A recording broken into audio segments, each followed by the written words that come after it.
అందరం కూడా దేవుని యొక్క వాక్యాన్ని ధ్యానిద్దాం. కాబట్టి మీ దగ్గర ఉన్నటువంటి పరిశుద్ధ గ్రంథము, బైబిల్ గ్రంథము. ఈ దేవుని గ్రంథంలో కొన్ని మాటలు మన కొరకు రాయబడినవి ఈ సమయంలో మనం ధ్యానం చేద్దాం, చదువుకుందాం, ఆలోచన చేద్దాం. మత్తయి సువార్త 13వ అధ్యాయము. దేవుని గ్రంథంలో మత్తయి సువార్త 13వ అధ్యాయము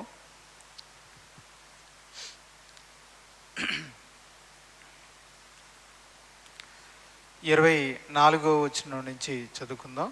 ఆయన మరి ఒక ఉపమానము వారితో చెప్పెను. ఏమనగా, పరలోక రాజ్యము తన పొలములో మంచి విత్తనము విత్తిన ఒక మనుషుని పోలి ఉన్నది. మనుషులు నిద్రించుచుండగా అతని శత్రువు వచ్చి గోధుమల మధ్యను గురుగులు విత్తిపోయెను. మొలకలు పెరిగి గింజ పట్టినప్పుడు గురుగులు కూడా అగపడెను. అప్పుడు ఇంటి యజమానుని దాసులు అతని వద్దకు వచ్చి, అయ్యా, నీవు నీ పొలములో మంచి విత్తనము విత్తితివి కదా, అందులో గురుగులు ఎక్కడి నుండి వచ్చినవని అడిగిరి. ఇది శత్రువు చేసిన పని అని అతడు వారితో చెప్పగా, యేసుక్రీస్తు వారు తన శిష్యులకి ఆత్మీయమైన విషయాలు అర్థం కావడానికి ఆయన కొన్ని కథల రూపంలో, ఉపమాన రూపంలో కొన్ని సంగతులు తెలియచేయడం జరిగింది.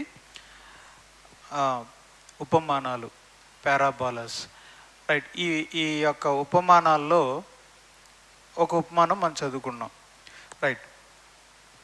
ఏంటి ఉపమానము అని అంటే, ఒక యజమానుడు ఉన్నాడు, అతనికి పొలం ఉంది, రైట్. ఆ పొలంలో అతడు గోధుమ పంట వేశాడు. తన పనివారితో ఆయన గోధుమ పంటని వేశారు. అయితే ఆయన పనివారు మరి రైట్, ఒక యజమానుడు ఉన్నాడట, అతనికి పొలం ఉంది. ఆ పొలంలో ఆయన గోధుమలు జల్లించాడు తన పనివాళ్ళ ద్వారా. అయితే వీళ్ళెవరికీ తెలియకుండానే అతనికి ఒక శత్రువు ఉన్నాడు. అతను ఈ యొక్క యజమానుడికి నష్టం కలగాలని, ఆ పంట నాశనమైపోవాలని ఏం చేశాడంటే, మరి రాత్రిపూట వచ్చి అతని పనివారు నిద్రించుచుండగా వచ్చి వారికి తెలియకుండానే గురుగుల్ని చల్లేసి వెళ్ళిపోయాడు. ఆ తర్వాత మనం కొన్ని రోజులు అయిన తర్వాత చూస్తే గోధుమలతో పాటు ఏం పెరిగిపోయినాయి, గురుగులు కూడా పెరిగిపోయినాయి. దీనివల్ల యజమానుడికి రావాల్సిన ఆదాయం తగ్గిపోయింది, పంట యొక్క దిగుబడి తగ్గిపోయింది. గోధుమలు మనకి పంటని అందిస్తాయి. గోధుమల వల్ల ఆ గింజలు తీసుకువెళ్ళి మనం అమ్ముకోవచ్చు. గురుగుల వల్ల గింజలేమీ రాదు, పొట్టు అనమాట. దానివల్ల గింజలు రావు, ఒకవేళ ఆ గింజలు కూడా ఎందుకు పనికిరావు అన్నమాట. మరి ఈ గురుగులన్నీ పెరగడం వల్ల, ఆ పొలంలో పెరగడం వల్ల యజమానుడికి నష్టమా లాభమా? ఏమండి? నష్టం, రైట్. అంటే శత్రువు ఆ యజమానుడికి నష్టం చేకూర్చాలని చెప్పి ఇలా చేశాడనమాట. ఇది ఎలా ఉందంటే, ఈ రోజుల్లో చెప్పాలంటే, ఒక చేపల చెరువో రొయ్యల చెరువో చేసుకుంటుంటే 3 నెలలు కష్టపడి యజమానుడు కష్టపడి మరి సాగు చేసుకుంటే, కొంతమంది గిట్టని వాళ్ళు ఏం చేస్తున్నారంటే వెళ్ళి అందులో విషం పోసేస్తున్నారు, చెరువులో విషం వేసేస్తారు. పాపం ఆ రొయ్యలు చేపలు ఏమైపోతాయి, చచ్చిపోతాయి. ఎన్నో లక్షల రూపాయలు పెట్టుబడి పెట్టి 3 నెలలు ఆహారరాత్రుల నిద్రలో మానుకుని కష్టపడితే శత్రువులు వచ్చి అందులో విషం వేసి చంపేస్తే ఆ యొక్క యజమానుడికి ఎంత నష్టం? అలా చేశాడనమాట ఇక్కడ. అలాగే ఈ శత్రువుకి, యజమానుడి యొక్క శత్రువు ఏం చేశాడంటే, ఆ యజమానుడికి నష్టం కలగాలనే ఉద్దేశంతో ఈ యొక్క పని చేయటం జరిగింది. సరే, ఈ ఉపమానంలో కొన్ని విషయాలు మీకు చెప్పాలనుకుంటున్నాను. ఉపమానం మీ అందరికి అర్థమైందా? ఉపమానం అర్థమైంది కదా, రైట్. ఈ ఉపమానం నుండి కొన్ని విషయాలు చెప్తాను, రైట్. ఇక్కడ ఒక ఆత్మీయంగా ఒక పొలం ఉంది. పొలం అంటే ఇక్కడ మన ఆత్మీయ జీవితం ఒక పొలం లాంటిది అనమాట, రైట్. ఈ ఆత్మీయ పొలంలో ఏమి వేస్తున్నారు, ఏమి సాగు చేస్తున్నారు అంటే గోధుమలు. గోధుమలు అంటే ఒక మంచి పంట, ఒక మంచి పంట. గోధుమలు అనేవి దేవుడు కోరుకుంటున్న ఫలాలు. ఆ ప్రేమ, దీర్ఘశాంతము, మరి సంతోషము, దయాళత్వము, మంచితనము, విశ్వాసము, సాత్వికము, ఇలాంటి మంచి మంచి లక్షణాలు దేవుడు కోరుకుంటున్నాడు. అవన్నీ కూడా ఆత్మీయమైన ఫలాలు అన్నమాట, గోధుమలు. అయితే అయితే ఏం జరిగిందంటే అందులో గోధుమలతో పాటు గురుగులు కూడా ప్రత్యక్షమయ్యాయి. గురుగులు అంటే ఏంటి? ఇక్కడ దేవునికి నచ్చని ఫలాలు. కోపం, ఉద్రేకం, కామత్వం, కక్షలు, పగ, అసూయ, మత్సరపడడం, అన్యాయం చేయడం, మోసం చేయడం, ఇలాంటివన్నీ అన్నమాట. సో ఇలాంటివన్నీ గురుగులు అన్నమాట. ఓకే, గోధుమల పంటలో ఏం కనిపిస్తున్నాయి? గురుగులు కనిపిస్తున్నాయి. ఏంటి? ఒక క్రైస్తవుని యొక్క ఆత్మీయ జీవితంలో దేవుడు తనకి నచ్చిన లక్షణాలు కనబడాలని దేవుడు కోరుకుంటుంటే అతని యొక్క హృదయంలో, అతని జీవితంలో దేవునికి నచ్చని లక్షణాలు కనిపిస్తున్నాయి. ఎందుకని కనిపిస్తున్నాయి? ఈ ఉపమానంలో యజమానుడు కోరుకున్న గోధుమలతో పాటు యజమానుడికి అవసరం లేని గురుగులు ఎలా వచ్చాయి? ఆ పొలంలోకి యజమానుడి యొక్క ఇష్టం లేని గురుగులు ఎలా వచ్చాయి? ఇది శత్రువు చేసిన పని. ఇది శత్రువు చేసిన పని. అలాగే ఒక క్రైస్తవ జీవితంలోనికి దేవుడు కోరుకున్న లక్షణాలు ఉన్నాయి, అవి కాకుండా దేవునికి నచ్చని లక్షణాలు ప్రవేశించాయి. అంటే ఇది ఎవరి పని? సాతాను. మన శత్రువైన సాతాను యొక్క పని. మన శత్రువు ఎవరు? సాతాను. ఇది సాతాను పని. ఒక విశ్వాస జీవితంలో చెడు లక్షణాలు కనిపిస్తున్నాయంటే ఖచ్చితంగా అది సాతాను పని. సాతాను రైట్. ఇప్పుడు అపమానానికి మళ్ళీ వెళ్దాం. శత్రువు పనే రైట్. ఈ శత్రువు ఎప్పుడు చేశాడు? ఎప్పుడు జల్లి వెళ్ళిపోయాడు? 25వ వచనం చూడండి. 25వ వచనంలో మనుష్యులు నిద్రించుచుండగా అతని శత్రువు వచ్చి గోధుమల మధ్యన గురుగులు విత్తిపోయాను. ఎప్పుడు గురుగులు విత్తిపోయాను? మనుషులు నిద్రించుచుండగా. పొలమును కాపలా కాయవలసిన మనుషులు నిద్రించుచున్నప్పుడు శత్రువు వచ్చి గురుగుల్ని విత్తేసి వెళ్ళిపోయాడు. అంటే ఈ ఉపమానాన్ని బట్టి మనకేమర్థం అవ్వాలంటే, మన హృదయం అనేది ఒక ఆత్మీయమైన పొలం. ఇది దేవుడు సాగు చేసే పొలం. ఇందులో దేవునికి కావలసినవి, నచ్చినవి లక్షణాలు, మంచి లక్షణాలు కోరుకుంటున్నాడు. అయితే మనలో అవి కాకుండా వేరే లక్షణాలు కనిపిస్తూ ఉన్నాయి. ఇది ఎలా జరిగింది? ఆ లక్షణాలని మనలో విత్తిపోయింది ఎవరు? సాతాను. రైట్. ఈ పని సాతాను మన జీవితంలో ఈ పనికిమాల లక్షణాలను ఎలా విత్తి వెళ్ళిపోయాడు? ఎప్పుడు జరిగింది ఇది అని అంటే, ఈ పొలాన్ని జాగ్రత్తగా కాపాడుకోవలసిన నీవు గుర్రు పెట్టి నిద్రపోవడం వలన. నువ్వు ఎప్పుడైతే నీ ఆత్మీయ జీవితాన్ని నువ్వు ఆదమరిచి నిర్లక్ష్యంగా నువ్వు ఎప్పుడైతే గుర్రు పెట్టి నిద్రపోయావో ఆ రోజునే విత్తి వెళ్ళిపోయాడు. ఆ రోజునే అది విత్తి వెళ్ళిపోయాడు. ఎప్పుడు? ఇక్కడ నిద్రపోవడం అంటే రాత్రిపూట పడక మీద పడుకోవడం కాదు. నేను ఒక క్రైస్తవుని అన్న విషయం కూడా నువ్వు మర్చిపోయి టీవీ ముందు కూర్చుని నీకు నష్టం వచ్చినవన్నీ చూసేస్తే అది నిద్రపోయినట్టు అర్థం అనమాట. నేను క్రైస్తవుని అన్న విషయం మర్చిపోయి నీ ఫ్రెండ్స్ దగ్గర నువ్వు ఇష్టం వచ్చినట్టుగా మాట్లాడేస్తే అది నువ్వు నిద్రపోయావు. నీ నిర్లక్ష్యంలో నువ్వేం చేసావు? ఆదమరిచి ఉన్నావు. నువ్వు ఫోన్ దగ్గర కూర్చుని నువ్వు దేవుని బిడ్డవన్న విషయాన్ని కొన్ని నిమిషాలు మర్చిపోయి ఏ పడితే అవి నువ్వు చూసావు అంటే ఆదమరుపులో ఉన్నావు, మత్తులో ఉన్నావు. కనుక నీవు ఆదమరుపులో, మత్తులో ఉండి నువ్వు ఏది పడితే అది చూసినప్పుడు వాడు వెళ్ళిపోతాడు. మీరు ఎందుకనే గమనించండి, కొన్ని మనం చూసినప్పుడు మంచివన్నీ గుర్తుంటాయా, చెడ్డయే గుర్తుంటాయా? చెడ్డయే గుర్తుంటాయి. ఎన్ని రోజులు గుర్తుంటాయి? చాలా రోజులు గుర్తుంటాయి. ఏదో ఒక చెడ్డ సన్నివేశం, ఒక సినిమా ఉందనుకోండి, ఆ సినిమాలో ఉన్న మంచి విషయాలు ఏమీ గుర్తుండవు. కానీ చెడ్డ సన్నివేశము ఒక 10 సంవత్సరాల తర్వాత కూడా మన మదిలో రిమైండ్ అవుతుంది. అది దానికున్న పవర్. ఎప్పుడు ఎత్తేసాడు ఇది? నువ్వు ఎప్పుడైతే నిర్లంగా వృక్షంగా కూర్చుని మరిచి కళ్ళు అప్పగించి ప్రతిదీ చూడొచ్చు అనుకుని నువ్వు అప్పగించినప్పుడు వాడు వెళ్ళిపోయాడు. ఆ రోజే నీ యొక్క ముఖాన్ని తిప్పుకుని ఉంటే, కళ్ళు మూసుకుని ఉంటే, నువ్వు నిజంగా మెలకుగా ఉన్నవాడు అయితే నువ్వేం చేస్తావు? నువ్వు నిజంగా ఆ రోజు మెలకుగా ఉన్నవాడు అయితే ఏం చేస్తావు? అలాంటి సన్నివేశం వచ్చినప్పుడు కళ్ళు మూసుకుంటావు. నువ్వు మెలకుగా ఉంటే ఇది నేను చూడకూడదు అని తల తిప్పుకుంటావు. నువ్వు అలా చేయలేదు అంటే నువ్వేం చేస్తున్నట్టు? లోపల ఆత్మీయంగా నువ్వేం చేస్తున్నట్టు? నిద్రపోతున్నావు, ఆదమరిచి నిద్రపోతూ ఉన్నావు. ఎవరో ఒక వ్యక్తి వచ్చి ఏదో మాటలు చెప్తూ ఉంటే నువ్వు ఊకొట్టి మరి వింటున్నావు అంటే అర్థం ఏంటి? నువ్వు ఆదమరిచి ఉన్నావు, నిద్రపోతూ ఉన్నావు కనుక నువ్వు ఆ మాటలన్నీ హృదయంలోకి ఎక్కించావు. అలా వింటున్నావు. అలా వింటున్నప్పుడు ఆ గురుగుల్ని నీ హృదయంలో విత్తేసి వెళ్ళిపోయాడు సాతాను.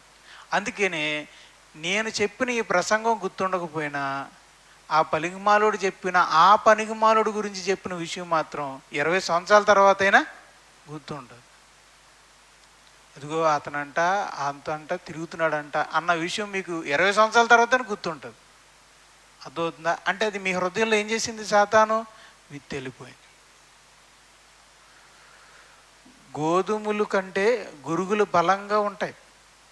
ఇది మొక్కలు, గోధుమ మొక్కల కంటే గురుగు మొక్కలు బలంగా ఉంటాయి. కానీ గింజలు మాత్రం గోధుమలే ఇస్తాయి. గురుగుల వల్ల ఉపయోగం ఏమీ లేదనమాట. అలాగే చెడ్డ విషయాలే బలంగా నాటబడతాయి.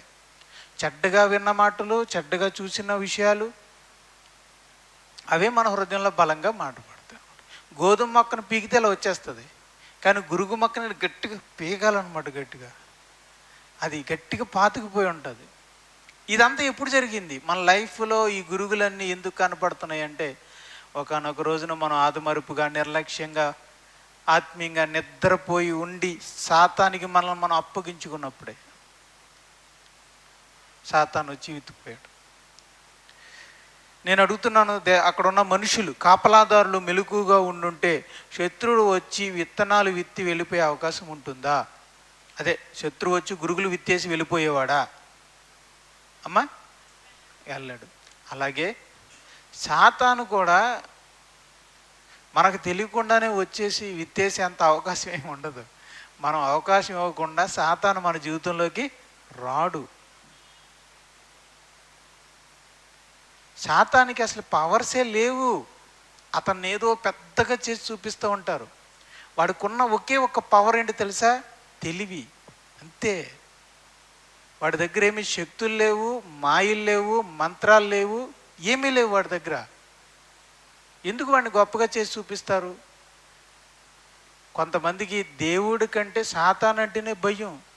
ఎక్కడ చేపించేస్తాడో, కుటుంబాల్లో ఎక్కడ కష్టాలు రప్పించేస్తాడో, లేదంటే మనల్ని ఎక్కడ బలహీనపరుస్తాడో, వ్యాధులు రప్పిస్తాడో. అసలు అది తప్పు. అది సాతాను చేసే పని కాదు. నీకు రోగాలు వచ్చినా, నీకు ఏది వచ్చినా అదంతటికి కారణం దేవుడే. తెలీదా మీకు? అర్థమవుతుందా? అన్నిటికీ మేలైనా కీడైనా దానికి కారణం ఎవరు? దేవుడు. దానికి మరొక కారణం ఎవరంటే మనమే. మనం చేసు క్రియలకి దేవుడు ఏమిస్తూ ఉంటాడు? ప్రతిఫలం ఇస్తూ ఉంటాడు. మరణం అనేది ఎందుకు వచ్చింది లోకానికి? ఆదాముకి మరణం ఎందుకు వచ్చింది? పాపము చేయడం వల్ల. అది ఎవరిచ్చారు? దేవుడే మరణం ఇచ్చాడు. అర్థమవుతుందా? కాబట్టి సాతానేమి మీ జీవితంలో కష్టాలు తీసుకురాడు. సాతానికి ఏమీ పవర్స్ లేవు. నీ జీవితంలో మేలు జరగాలన్నా కీడు జరగాలన్నా అది నీ మీద ఆధారపడి ఉంది, దేవుని మీద ఆధారపడి ఉంది. దేవుడు నీ జీవితంలో ఎందుకు కష్టాలు అనుమతిస్తాడు? నువ్వు చేసుకున్న తప్పులకి, నువ్వు చేసిన తింగర పనులకి, నువ్వు చేసుకున్న బుద్ధిహీనమైన పనులకి దేవుడు కొన్ని సమయాల్లో కష్టాలకి అప్పగిస్తాడు. నిన్ను అప్పుడు చక్కదిద్దడానికి, నిన్ను సరిచేయడానికి దేవుడు అప్పగిస్తూ ఉంటాడు. కొన్ని సమయాల్లో నిన్ను పరీక్షించడానికి, నువ్వు నిజంగా విశ్వాసంలో నిలబడతావా లేదని పరీక్షించడానికి కూడా దేవుడు అనుమతిస్తాడు అన్నమాట. నీ జీవితంలో శ్రమలను అనుమతించేది సాతాను కాదు, దేవుడే. సాతాను కేవలం యుక్తిపరుడు. మన చేత తప్పు ఎలా చేయించాలో సాతానికి తెలుసు, అంతే. ఉదాహరణకి మీకు అర్థమయ్యేలా చెప్తాను. చరిత్ర మీకు తెలిస్తే బిలాము ప్రవక్త గురించి మీ అందరికీ తెలుసా అమ్మా? బిలాము ప్రవక్త గురించి మీకు తెలుసా? రైట్. బిలాముకి ఒక వరం ఉంది. ఏంటది? అతడు ఎవరిని ఆశీర్వదిస్తే వారు ఆశీర్వదించబడతారు, ఎవరిని శపిస్తే వారు శపించబడతారు. ఆ వరం ఉందని బాలాకు రాజు నీకు బహుమానం ఇస్తాను అని చెప్పి తీసుకొచ్చి ఇశ్రాయేలుల్ని శపించమన్నాడు. అప్పుడు దేవుడు అన్నాడు, వీరు ఆశీర్వదించబడిన ప్రజలయ్యా, వీరు నువ్వు శపించకూడదు అన్నాడు. అప్పుడు బాలాకు రాజు అన్నాడు, అలా కాదు, నేను ఇంకా మంచి బహుమతులు ఇస్తాను, రావయ్యా వచ్చి నా పేరట వారిని శపించు అని అన్నాడు. అని అంటే తీరా అక్కడికి వచ్చాక ఆ బహుమానానికి ఆశపడి బిలాము అక్కడికి వచ్చి వాళ్ళని శపిద్దామని అనుకున్నా కూడా అతను వాళ్ళని శపించలేకపోయాడు. పైగా శపించకపోగా వారిని ఏం చేశాడు? ఆశీర్వదించాడు. రైట్, ఇలా జరిగిపోయింది. ఆ తర్వాత ఏం జరిగిందో మీ అందరికీ తెలుసా? అక్కడ వరకు మీ అందరికీ తెలుసు, అవునా కదా? అంతేనా? బిలాము శపిద్దామని వచ్చాడు, కానీ ఆశీర్వదించి వెళ్ళిపోయాడు. మళ్ళీ శపిద్దామని చూశాడు, ఆశీర్వదించి వెళ్ళిపోయాడు. ఇంకో పక్కకి వెళ్ళి వెనక్కి వెళ్ళి శపిద్దామని చూశాడు, కానీ అక్కడికి వెళ్ళి కూడా అలా 4-5 సార్లు ట్రై చేశాడు, కానీ 4 సార్లు కూడా ఆశీర్వదించాడు. రైట్, ఆ తర్వాత వెళ్ళిపోయాడు అని అనుకుంటారా? ఆ తర్వాత ఒక చిన్న స్టోరీ జరిగింది. ఏంటా స్టోరీ అంటే తెలుసా మీకు ఏమన్నా? చెప్పానా? రైట్. ఆ తర్వాత ఏం జరిగిందంటే ఈ బాలాకు రాజు వచ్చి బిలాముని అన్నాడంట, ఏమయ్యా, ఈ మాత్రం దానికి నిన్ను డబ్బులెట్టి రప్పించి శపించవయ్యా అని చెప్తే మాటి మాటికి నువ్వు ఆశీర్వదిస్తూ ఉన్నావు, నేనేమో శపించడానికి తీసుకొస్తే నువ్వు ఆశీర్వదిస్తూ ఉన్నావు, నేను బోల్డ్ అని బహుమతులు ఇద్దాం అనుకున్నాను నీకు, పో నేను ఇవ్వను అన్నాడట. అప్పుడు బిలాము అన్నాడంట, కంగారు పడకు నాయనా, నేను ఒక ఆలోచన చెప్తాను, అది చెయ్యి అన్నాడట. కంగారు పడకు, దేవుడు వారి పక్షాన ఉన్నంత వరకు నేను వాళ్ళని ఏం చేయలే, కాబట్టి దేవుడే వాళ్ళకి విరోధంగా మారితే వాళ్ళ పని అయిపోయినట్టే. దేవుడు వారికి విరోధంగా మారాలి అంటే నేను పని చెప్తాను, చెయ్యి అని చెప్పాడంట. ఏం చేయమన్నాడు? వాళ్ళని విగ్రహారాధనకి తెప్పమన్నాడట. దీనికోసం ఏం చేయమన్నాడు? మీ ఆడపిల్లల్ని పంపించండి, వాళ్ళని ఆకర్షించండి, తర్వాత వాళ్ళని తీసుకొచ్చి మెల్లగా మీ యొక్క గుడుల దగ్గర పూజల దగ్గర కూర్చోబెట్టి వాళ్ళ చేత విగ్రహారాధన చేయించండి అని చెప్పాడు. చెప్తే ఏం చేశారు? దీన్ని ఏమంటారండి? ఇలాంటి ప్లాన్లు ఏమంటారు? కుయుక్తితో కూడిన ఆలోచన. ఇది ఒక కుట్ర, ఇది ఒక కుయుక్తి. ఈ ట్రాప్లో పడేయడం. రైట్. ఈ కుయుక్తితో బిలాము చెప్పిన ఈ కుయుక్తిని బాలాకు రాజు ఉపయోగించాడు. ఉపయోగిస్తే అనుకున్నట్టే జరిగింది. ఎలకొచ్చి బోన్లో పడిపోయింది. ఇశ్రాయేలీయులు అందరూ వచ్చి బోన్లో పడ్డారు, వాళ్ళ ట్రాప్లో పడ్డారు, వాళ్ళు వెళ్ళి విగ్రహారాధన చేశారు. అంతే, దేవునికి బొగ్గుమని కోపం మండిపోయింది.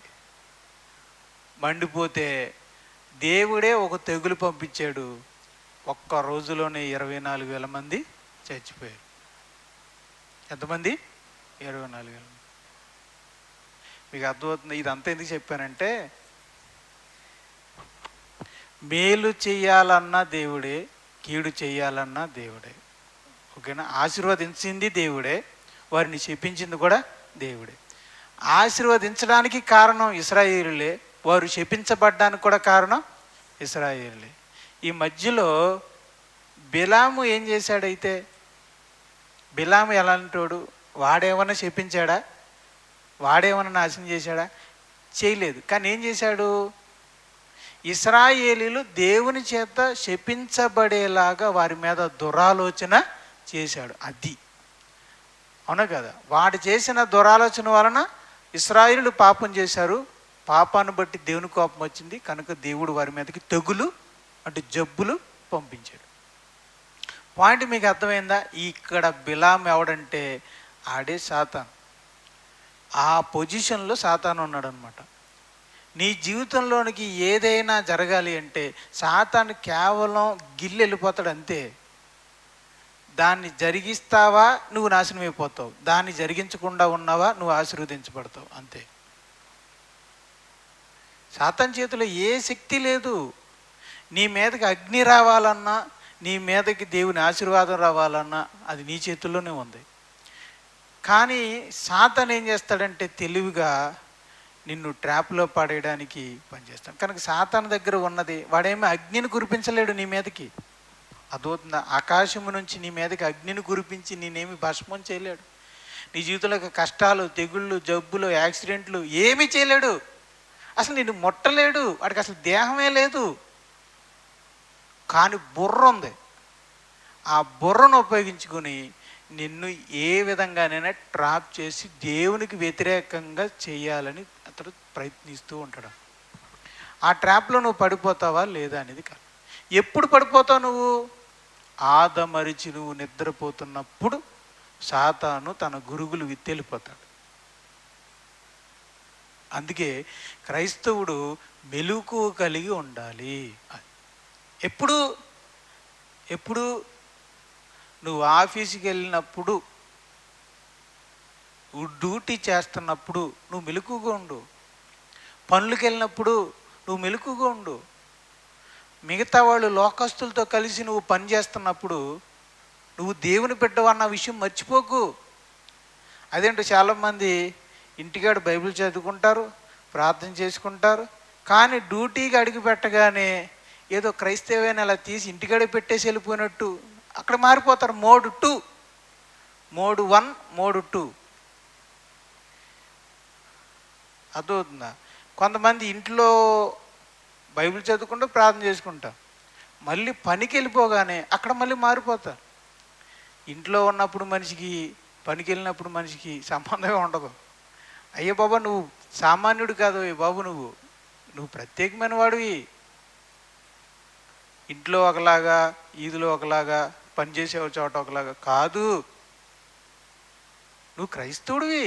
నువ్వు ఇంటర్లో ఉన్నా క్రైస్తవుడివే, ఆఫీస్ రూమ్లో ఉన్నా క్రైస్తవుడివే, పనికి వెళ్ళే చోటనున్నా క్రైస్తవుడివే, చదువుకోవడానికి వెళ్ళినా సరే నువ్వు క్రైస్తవుడు. ఇప్పుడు నువ్వు స్కూల్కి వెళ్ళి చదువుకున్నంత మాత్రాన అక్కడ మారిపోవాలేంటి? అంటే లోకస్తుల దగ్గరికి వెళ్ళిపోగానే మనం ఏమైపోతాం? లోకస్తుల్లాగా మారిపోతాం. అల్లా మారిపోతే, అల్లా మాట్లాడకపోతే ఎలాగండి అంటారా? ఎలాగేటి? ఎలాగే నువ్వు క్రైస్తుడిగానే ఉండు. ఇప్పుడు దానియేలు బబులోను దేశానికి వెళ్ళబడ్డాడు, అన్యుల దేశానికి వెళ్ళాడు. కాబట్టి అక్కడున్న అన్ని జనులకు తగ్గట్టుగా దాని జీవితాన్ని మార్చుకున్నాడా? తనలాగే ఉన్నాడా? తనలాగానే ఉన్నాడు. యోసేపు ఐగుప్తు దేశానికి వెళ్ళాడండి, ఐగుప్తు దేశానికి వెళ్ళాడు. ఆయన ఐగుప్తీయులకు తగ్గట్టుగా మారిపోయాడా? తనలాగానే ఉన్నాడా? తనలాగానే ఉన్నాడు. కాబట్టి నువ్వులాగానే ఉండాలి. అది కదా స్పెషల్. ఏంట్రో బాబు ఇంతమందిలో ఈడేంట్రో వెరైటీగా ఉన్నాడా అని అనిపించుకోవాలి కదా నువ్వు. ఇంతమంది స్టూడెంట్లు అండి, కానీ వీడికి సపరేట్ అండి అని నువ్వు అనిపించుకోవాలి కదా. ఇంతమంది ఉద్యోగస్తులు ఉన్నారండి, కానీ ఈయన డిఫరెంట్ అండి. ఇంతమంది పని వాళ్ళు ఉన్నారండి, కానీ ఈయన డిఫరెంట్ అండి. ఏంటి డిఫరెన్స్ నీలో కనిపించాలి. మరి అది కనిపించాలి కదా. నీ మాటలు అందరి మాటల్లా ఉంటే, నీ పనులు అందరి పనులాగా ఉంటే, అందరిలాగా నువ్వు కాపీ కొట్టేస్తే, అందరిలాగా నువ్వు టీచర్స్ని ఏడిపిస్తే నువ్వు ఎలా ప్రత్యేకం దేవుని బిడ్డ ఎలా అవుతావు? నువ్వు ఉద్యోగానికి వెళ్ళినప్పుడు అందరిలాగా నువ్వు లంచాలు తీసుకుంటే, అందరిలాగా దొంగ రాత్రులు రాసేస్తే అప్పుడు నువ్వు ఎలాగా దేవుని బిడ్డ ఎలా అవుతావు?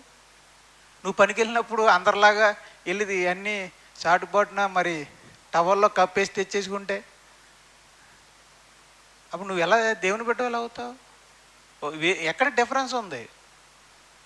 కాబట్టి నువ్వు ఒక ప్రత్యేకమైన వ్యక్తిగా నువ్వు ఉండాలి.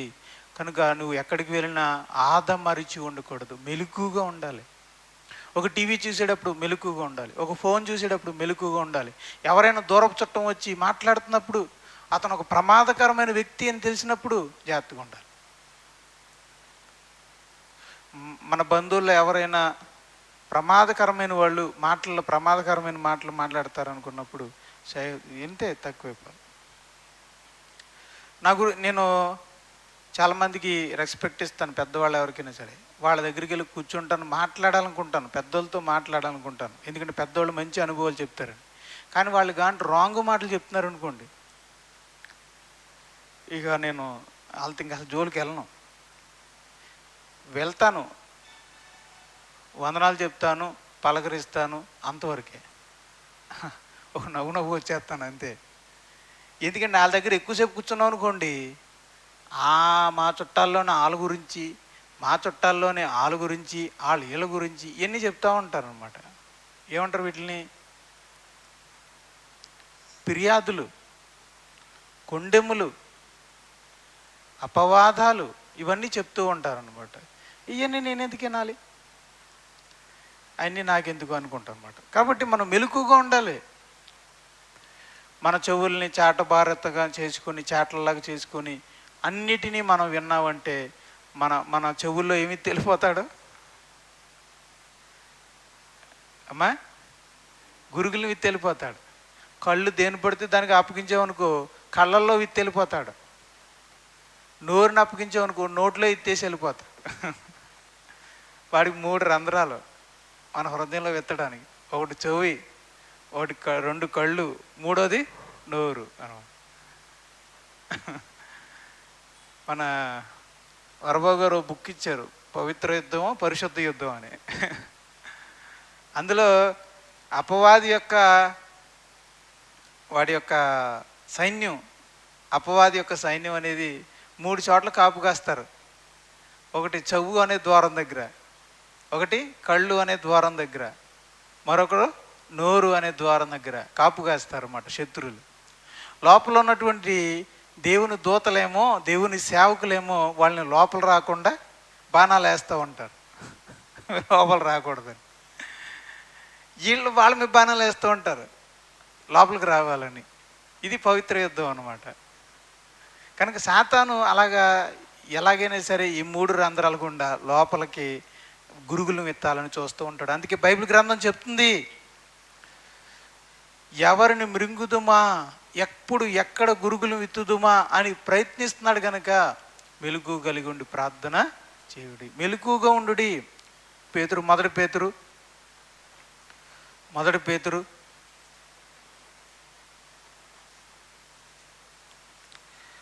పేతురు 5వ అధ్యాయము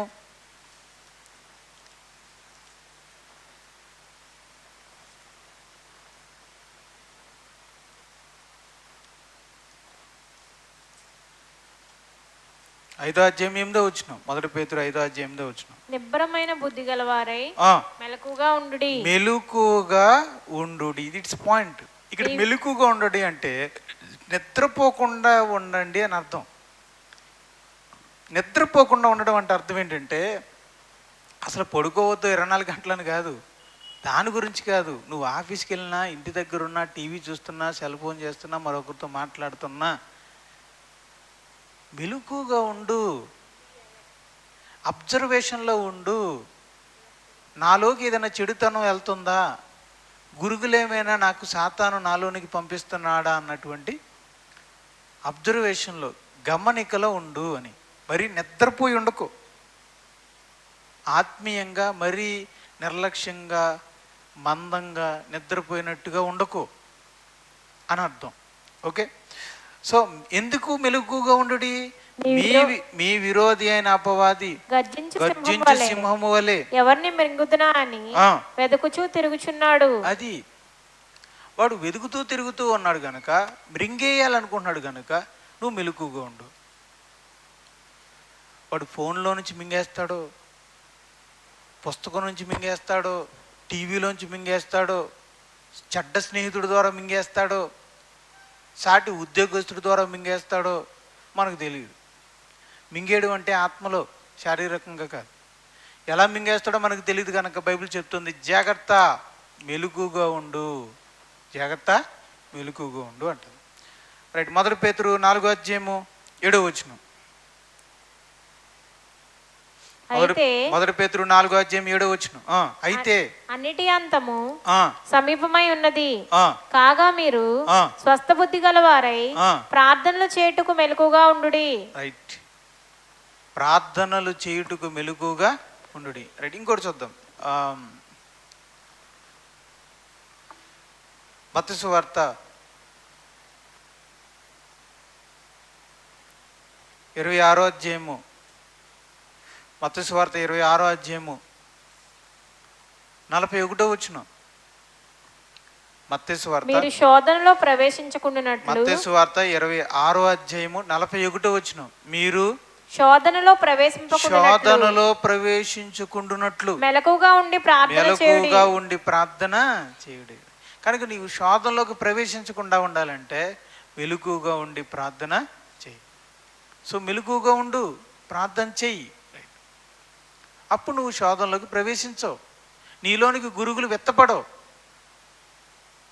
ఇంతకీ ఈ మెలకుగా ఉండి ప్రార్థన చేయడం అంటే ఏంటి?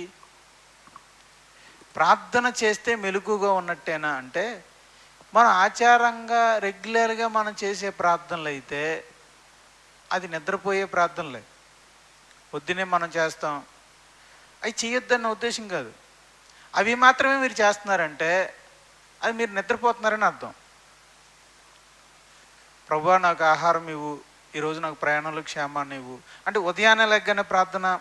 రైట్. అలాగే భోజనానికి ముందు ప్రార్థన, అలాగే ఏదన్నా బయటికి వెళ్ళేటప్పుడు, ఉద్యోగానికి వెళ్ళినా, ప్రయాణానికి వెళ్ళినప్పుడు క్షేమం కొరకు ప్రార్థన.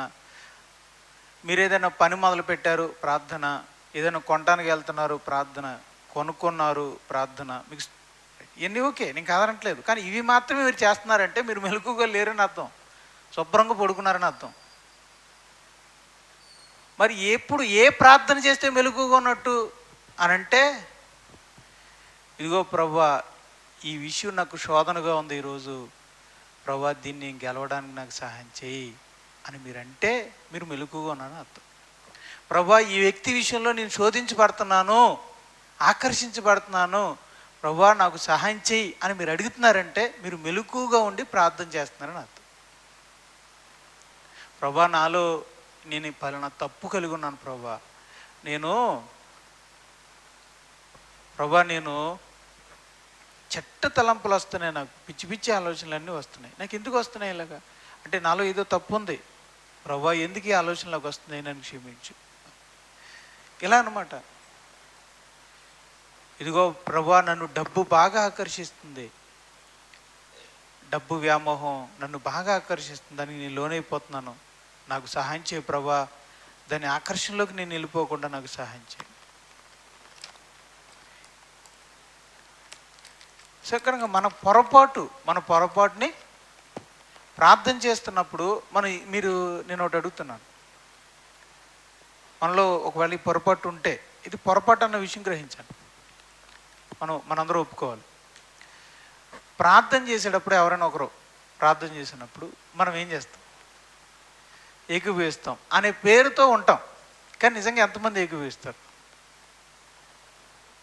ఒకవేళ మీరు నిజంగా ప్రార్థన చేసే వారి ప్రార్థన వింటూ మీ మనసులో ఏకీభవిస్తే వెరీ గుడ్. కానీ ఎంతమంది నిజాయితీగా అలా ఏకీభవిస్తున్నారు? మనసులో మీరు ఇంటికాడున్న దాని గురించి ఆలోచిస్తూ, మీ పగవాడి గురించి ఆ టైంలోనే ఆలోచిస్తూ, వేరే సినిమా స్టోరీ కూడా మనసులో ఊహించుకుని ఆలోచిస్తూ, లేదంటే ఎక్కడో జరిగిందంతా ఊహించుకుంటూ, ఇలాగ మీ మనసు ఈ లోపల అమేన్ అని చెప్పి అమేన్ అని అంటున్నారా? ఈ లోపల ఎక్కడికో తిరిగేసి ఇక్కడ వచ్చింది. అప్పుడు అందరూ ఆమెన్ ఆమెన్ అన్నారు. ఇది నిజంగా ఏకీభవించడమా? నిజంగా ఏకీభవించడమా? కాదు, ఇది అబద్ధం. ఏకీభవించినట్టు లాస్ట్లో పెద్ద ఏమంటాం? ఆమేన్ అంటాం. ఉత్తిదే. అసలు నువ్వు ఏకీభవించలేదు. నువ్వు ఎక్కడున్నావు? నువ్వు మొత్తం లోకం అంతా చుట్టూ వచ్చేసావు. నేను అందరినీ అనట్లేదు, నేను అంటున్నాను, నేను ఆ లిస్టులో ఉన్నాను కాబట్టి చెప్తున్నానండి. నేను ఎదిగొచ్చినండి కాబట్టి ఎన్ని వేషాలు ఉంటాయంటే మన దగ్గర, కోతి వేషాలన్నీ ఉంటాయి మన దగ్గర. ఆత్మీయ కోతి వేషాలు లోకమంతా చుట్టొచ్చేసి లాస్ట్లో ఆమేన్ అంటాం. అంటే నేను కూడా ఈ ప్రార్థనలో ఏకీభవించేశాను. నువ్వెక్కడ ఏకీభవించావు? నువ్వు దొంగవే, వేషధారివి. కాబట్టి ప్రభువా, ఎప్పుడైనా మీరు అలా ప్రార్థన చేశారు ఆ విషయంలో? ప్రభువా, నేను ఇంటిలా నేను ఈ విషయంలో అబద్ధం ఏకీభవిస్తున్నట్టుగా ఉంటున్నాను, కానీ ఏకీభవించట్లేదు. నా ఏకీభావన ఒక అబద్ధం, ప్రభువా నన్ను క్షమించండి. ఇలాగా ప్రతి చిన్న విషయంలో నేను ఈరోజు అబద్ధాలు ఆడాను, ప్రభువా నన్ను క్షమించండి. అలాగా మనలో ఉన్న లోపాల విషయంలో పసిగట్టుకుని వెంటనే క్షమాపణ అడగడం. నన్ను ఈ విషయాన్ని శోధిస్తుంది ప్రభువా, నాకు సహాయం చేయి ప్రభువా అని అడుగుతాం. చూసారా, చేసిన పాపం విషయంలో ఆ రోజు పశ్చాత్తాపడ్డారు. పలానా విషయంలో శోధించబడుతుంటే దాని గురించి దేవుని సహాయాన్ని కోరుకున్నారు. అదండి మెలకుగా ఉండి ప్రార్థన చేయడం అంటే. మీరు మామూలుగా ప్రతిరోజు చేసే ప్రార్థనలన్నీ కూడా అవి మెలకుగా ఉండి చేసే ప్రార్థనలు కాదు, అవి నిద్రపోతూ కూడా చేయొచ్చు. కానీ మీరు చేసే, ఇప్పుడు నేను చెప్పాను చూసారా, ఇలాంటివి మీ తప్పొప్పులన్నిటి విషయంలో జాగ్రత్త పడుతూ చేసే ప్రార్థనలే మీరు మెలుగుగా ఉండి చేసే ప్రార్థనలు. ఈ ప్రార్థన మీ జీవితంలో ఉందా? అలా అయితే మీరు మెలుగుగా ఉన్నారని అర్థం. మెలుగుగా ఉన్నారని అర్థం.